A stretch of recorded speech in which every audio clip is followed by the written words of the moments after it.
Olá pessoal, eu estou aqui com mais um vídeo em nosso canal e hoje com uma participação bem especial. Olá, boa tarde, boa noite, bom dia. Sejam todos bem-vindos ao canal de Adala Joyce. Hoje temos um assunto bem interessante para tratar com vocês.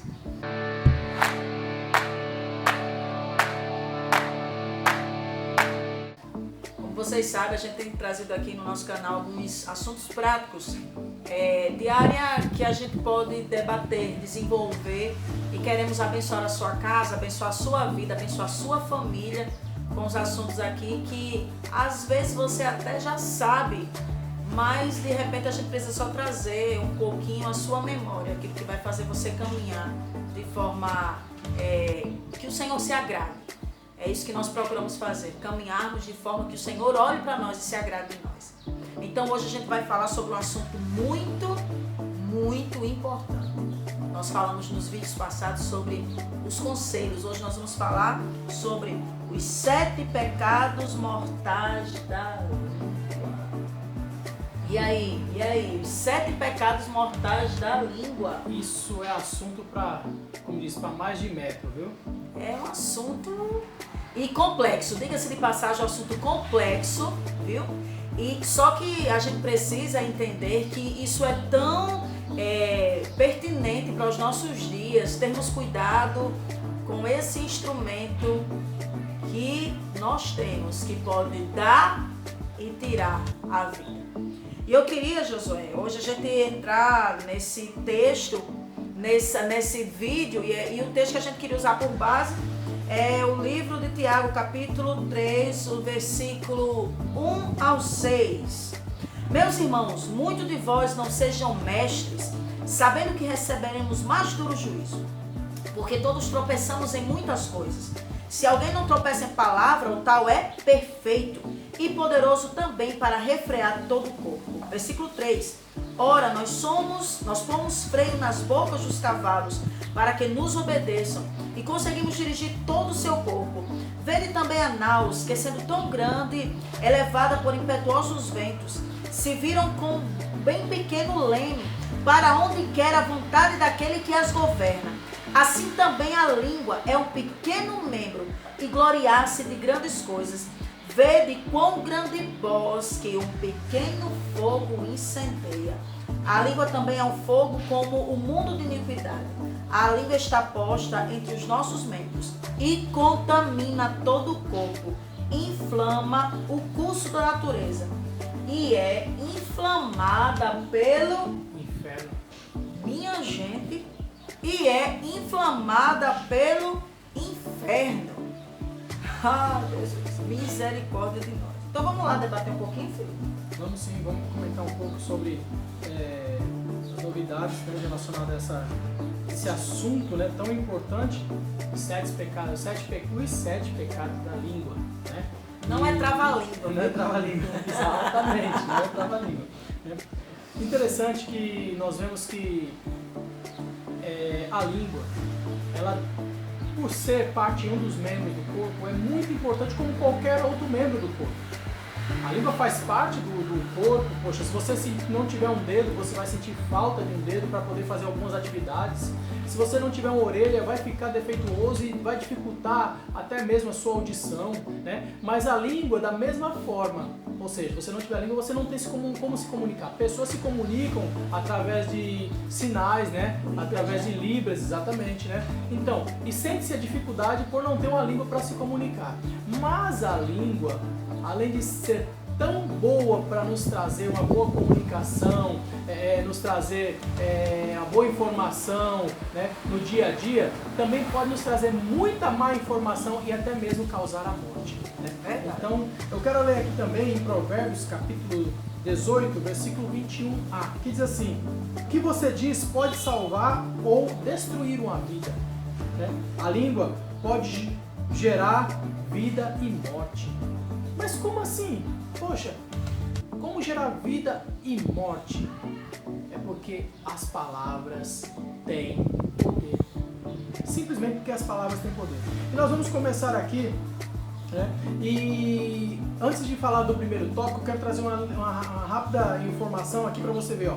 A língua é a ferramenta que não precisa do diabo para destruir uma vida, não precisa do diabo para destruir um sonho, não precisa do diabo para destruir qualquer outra coisa. Ou seja, a língua é um membro do corpo que não precisa do diabo para destruir outra coisa. Ela por si só, ela causa destruição, né? No que ela acaba maldizendo, vamos dizer assim, né? Então nós vamos começar falando sobre fofoca, né? Eu quero que a Adra continue falando sobre fofoca. O primeiro tópico Fofoca! dos 7, esse é o primeiro. Fofoca! Ô, meu irmão! A fofoca. Vamos tomar por base Levítico capítulo 19, versículo 16, que diz assim: não espalhem fofoca entre o povo, não andeis com mexeriqueiro. Isso aqui é um texto, a Bíblia Sagrada vai dizer que Deus estava dando uma instrução ao povo que estava num projeto. Deus estava instruindo outra vez o povo sobre as leis. E uma das coisas que Deus instruía era justamente sobre isso. Não espalhe fofoca entre o povo. Você aí, você, não ande com mexeriqueiro. Mexeriqueiro é um veneno. O mexeriqueiro, ele é uma bomba para destruir relacionamentos. Então, nós precisamos ter esse entendimento de não andar com quem promove a Fofoca. fofoca, meu irmão. Fofoca. Provérbios 26, 17 diz: quem se mete na discussão dos outros é como quem agarra pelas orelhas um cachorro que vai passando. Quem se mete na discussão dos outros é como quem agarra pelas orelhas um cachorro que vai passando. O que é que Salomão queria dizer com isso, Josué? Aquele que se mete numa discussão de outra pessoa é como quem agarra pelas orelhas um cachorro que vai passando. Você já pegou um cachorro, um cachorro estranho, não é um cachorro da sua casa, um cachorro estranho no meio da rua pelas orelhas? Você viu o que ele vai fazer com você? Ele vai lhe morder, vai lhe fazer mal. Da mesma forma, é quem se envolve em discussões alheias, quem se envolve em conversas alheias, né? Não foi chamado, você não foi chamado para conversa, então você se acaba se tornando um fofoqueiro. Então a gente pode entender que tem gente que arruma encrenca, sabe? Porque se mete numa fofoca. Às vezes você tá lá de gaiato, meu irmão. Aí eu pergunto pra você, quem nunca se meteu? Levanta o dedo. Já me meti em confusão alheia. Porque a gente também pode entender que existe, José, dois tipos de fofoqueiro. O ativo, que é aquele que leva a fofoca, e tem também o passivo, aquele que dá ouvido. Ele é tão fofoqueiro quanto aquele que está conversando, criou a fofoca. Que trouxe a fofoca, né? Então ele é tão fofoqueiro quanto o que criou a fofoca. Então, entenda você, tem o ativo, aquele que leva, que transmite, aquele que inventa, aquele que cria, né? E também tem o passivo, que simplesmente dá ouvido, mas ele é tão fofoqueiro quanto. É verdade. A fofoca, ela é tão perigosa para aquele que faz como para quem escuta. Porque o que faz está lá, ó, disseminando, que é o ativo, ele está lá. Ei, deixa eu contar uma coisa pra tu. Tu não conta pra ninguém não, vê se. Tu não fala pra ninguém não. Tem, o camarada ainda faz isso. Aí o outro diz assim, me conta, eu não vou contar pra ninguém. É um passivo das orelhas coçando, né? Como diz o Matuto, é um passivo que tá com as orelhas coçando para escutar a conversa. Esse aí vai pegar o cachorro pelas orelhas e vai levar uma mordida, vai se meter. Me ouve diaquete, em nome de Jesus. Então, esse é o primeiro dos 7 pecados da língua. Agora nós vamos para o primeiro, ou melhor, para o segundo tópico. Nós falamos sobre o primeiro, que foi a fofoca. Agora a gente vai falar sobre o julgamento. Meu amado, se eu fosse você, não perdia aí, anotava, pegava caneta e papel e vamos conversar. Aqui eu não sei mais, José não sabe mais, mas a gente vai aprender junto e vamos debater sobre isso. 7 pecados da língua. Fofoca, agora nós vamos para o segundo, julgamento. Vamos usar por base Mateus capítulo 7, versículo 1, que diz: não julguem os outros para que vocês não sejam julgados por Deus. Vocês julgam e serão julgados. Reparam o argueiro que está no olho do irmão, mas tem uma trave no seu olho. Na sua opinião, José, o que é julgamento? Julgamento é a mesma coisa que você pegar um bumerangue e jogar no vento. ele vai voltar para você. Ou seja, todo aquele que julga, ele vai ser julgado também. Todo aquele que olha para um irmão, olha para alguém com forma de julgamento, de achar-se ou talvez até melhor do que essa pessoa, vai ser da mesma forma julgado, vai ser também da mesma forma analisado. É como se você pegasse alguém e dissesse, começasse a dizer fulano é bênção, fulano não é bênção, ou fulano é espiritual, ou fulano eu sinto que ele não está focado em algo. Isso é também uma forma de julgamento. E a gente tem que ter muito cuidado, porque às vezes você pode até pensar, mas o perigo sempre está no verbalizar. Porque você dá legalidade ao mundo espiritual. Quando você faz um pré-julgamento sobre alguém, você está dando uma legalidade para o mundo espiritual. Então é onde Satanás vai pegar a tua palavra e vai transformar em ações. Então, cuidado, irmão. Eu digo por experiência própria, cuidado, não julgue, analise, fique na sua, não é competência sua julgar. Interessante, Adra, que é comum do ser humano ser um juiz. Parece que é da natureza do ser humano, a natureza pecaminosa que nós carregamos, né, no nosso corpo. É comum o homem, ele quer ser um juiz. Ele julga tudo que ele olha, ele acha que pode ser melhor, que pode ser mais bem feito, que pode ser pior. Ou seja, de alguma forma, o ser humano está julgando qualquer momento que passa na sua frente, adiante dos seus olhos. Então, isso é muito importante, termos muito cuidado sobre essa questão do julgamento. E isso é um campo muito perigoso, irmão. A gente tem que ter muito cuidado com isso. Isso é um campo muito perigoso. Pode ser um campo sem volta. Porque às vezes por causa de um julgamento, relacionamentos foram desfeitos. E outra questão interessante é que quando você olha para uma certa situação e tenta analisá-la para ser melhor, para poder ajudar o próximo, para poder ajudar aquela situação para ser melhor, é uma coisa. Mas quando você começa a olhar para aquela situação como julgamento, que não serve, que não presta, que pode ser melhor, e você acaba denegrindo com suas palavras a imagem de outro, você acaba caindo no processo do julgamento. É como se a gente tivesse esquecido da oração de Jesus, né? A oração do Pai Nosso, que ele disse, Pai, nos perdoa, assim como nós perdoamos aos nossos ofensores. Nos perdoa, assim como nós temos perdoado. E nós precisamos verbalizar, entender que não é competência nossa o julgamento. E às vezes com as nossas palavras. Nós pensamos e com as palavras verbalizamos os nossos pensamentos. Então, irmão, cuidado na fofoca, cuidado no julgamento. Vamos lá para o terceiro tópico. Nós já falamos sobre fofoca, julgamento. Agora vamos para pessimismo e negatividade. Nós vamos ter por base Provérbios 23, versículo 7a. Porque assim como você pensa no seu coração, assim você é. Porque assim como você pensa no seu coração, assim você é. Vamos para um exemplo mais prático. Uma questão da pessoa de alguma maldição hereditária. O pai foi alcoólatra, aí o filho diz, meu pai foi alcoólatra, eu também estou sendo, e começa a fundamentar, começa a justificar a sua atitude, porque o avô foi, porque o pai foi, porque alguém da família foi, e começa a ter esse ciclo vicioso da desculpa.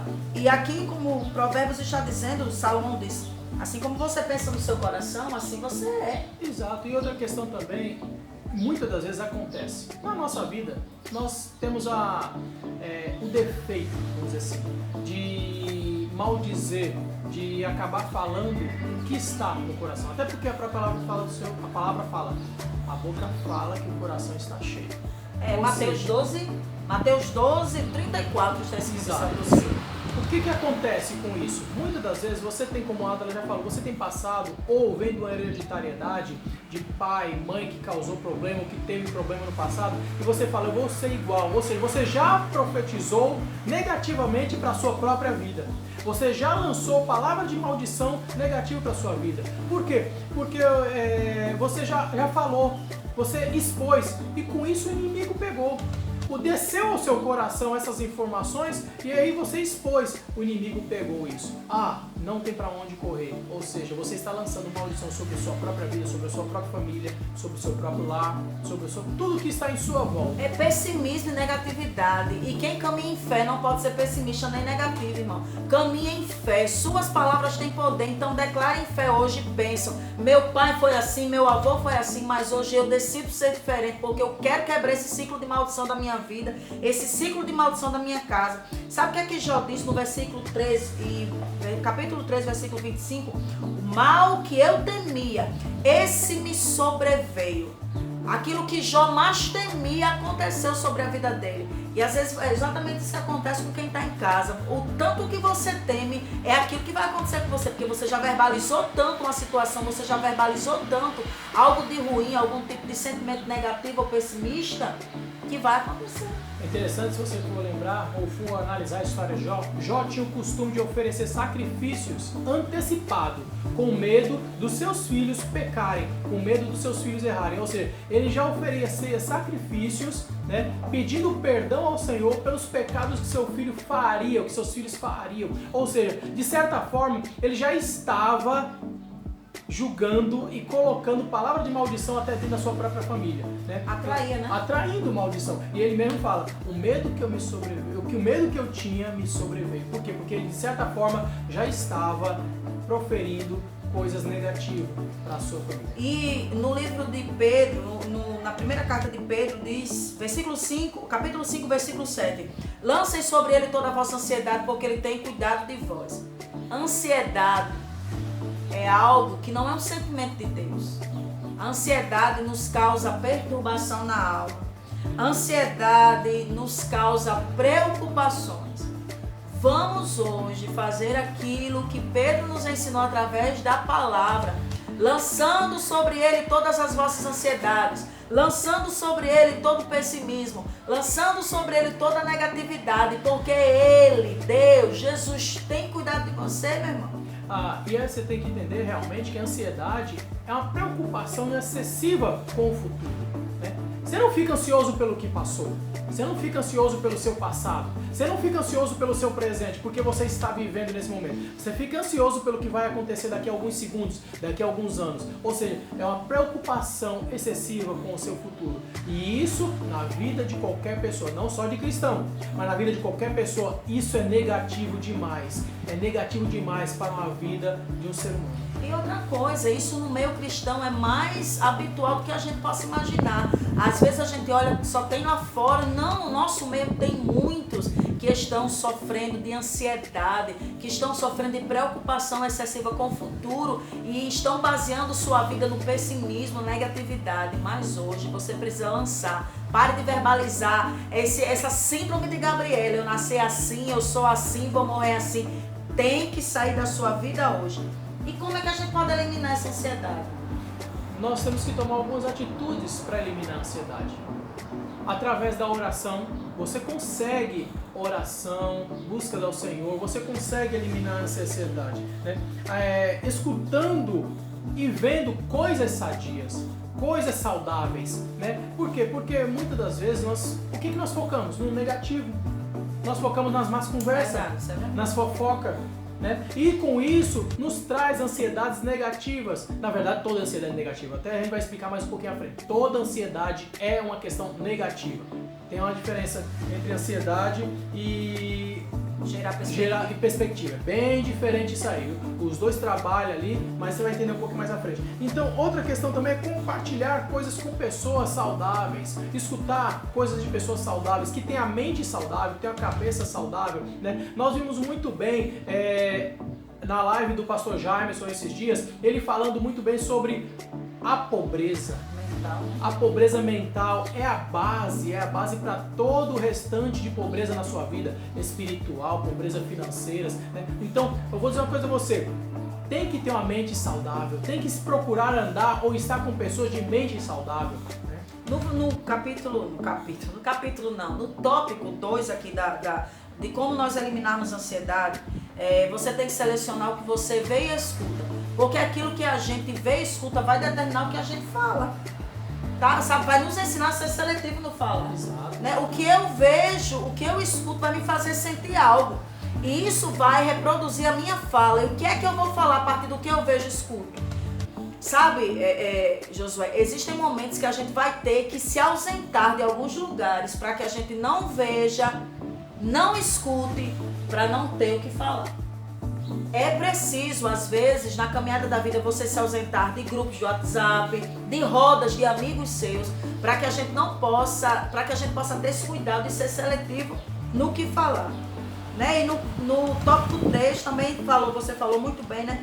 Compartilhar o nosso coração com pessoas responsáveis, que exerçam algum tipo de responsabilidade sobre a sua vida, alguém que possa lhe mentorear, alguém que você confie, abrir o coração, alguém que seja emocionalmente, espiritualmente equilibrado. E aqui, como disse, né? Nós necessitamos e precisamos abrir o nosso coração para pessoas confiáveis, né? Pessoas que vai nos escutar, mesmo que não concorde conosco, mas vai nos dar uma boa alimentação relacionada a palavras boas, saudáveis, vai nos direcionar de uma forma positiva, né? Não positiva daquela forma tipo assim, vai lá e faça que vai dar tudo certo. Não é essa a questão. Lá trazer para um campo da realidade, né? Exatamente, lhe mostrar os pontos positivos e negativos daquela situação. Isso é uma conversa, isso é uma pessoa que tem uma mente saudável, uma mente espiritual boa. E outra coisa, deixa eu dizer uma coisa aqui para vocês, bem interessante. Nós precisamos ter cuidado, nós precisamos focar nesse sentido de que se a gente não compartilhar as nossas conversas, se a gente não abrir o nosso coração para as pessoas corretas, nós vamos voltar para o tópico primeiro.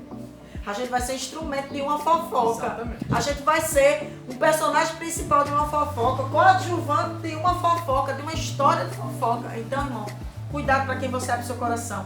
Tenha certeza com quem você compartilha seu coração. Às vezes, no lugar de resolver algum problema, estamos arrumando outros problemas. Isso aqui, ó, é algo que a gente tem que ter muito cuidado. E esse é o primeiro vídeo dessa série, os 7 pecados mortais da língua. E agora nós vamos voltar com outros vídeos. Fica aí ligadinho. E antes de voltar com outros vídeos, antes de fechar esse tópicozinho aqui, eu quero só explicar, que eu não expliquei por completo, né? Ansiedade e perspectiva, né? Ou seja, expectativa, né? Então vamos lá. Então agora, antes de fechar esse bloquinho aqui, que a Adela comentou, eu quero comentar com você sobre ansiedade e expectativa. Ansiedade, ela sempre é negativa. Por quê? Por que ela é negativa? Porque ela sempre traz com a questão espiritual de você se desesperar, se prejudicar até mesmo, pensar coisas negativas. E perspectiva é esperar coisas boas. Eu tenho uma boa perspectiva de que vai acontecer. Uma boa perspectiva de que vai dar tudo certo. Tá entendendo? Então, a perspectiva ela vem junta com a fé. A ansiedade ela vem junta com o medo. Tormento da alma. Então, isso é muito importante. A ansiedade ela vem junto com o medo, o tormento. A perspectiva ela vem junto com a fé. Vai dar tudo certo em nome de Jesus. Eu creio assim. Então, tá bom? Então, no próximo bloco a gente vai com mais informações sobre os 7 pecados da língua.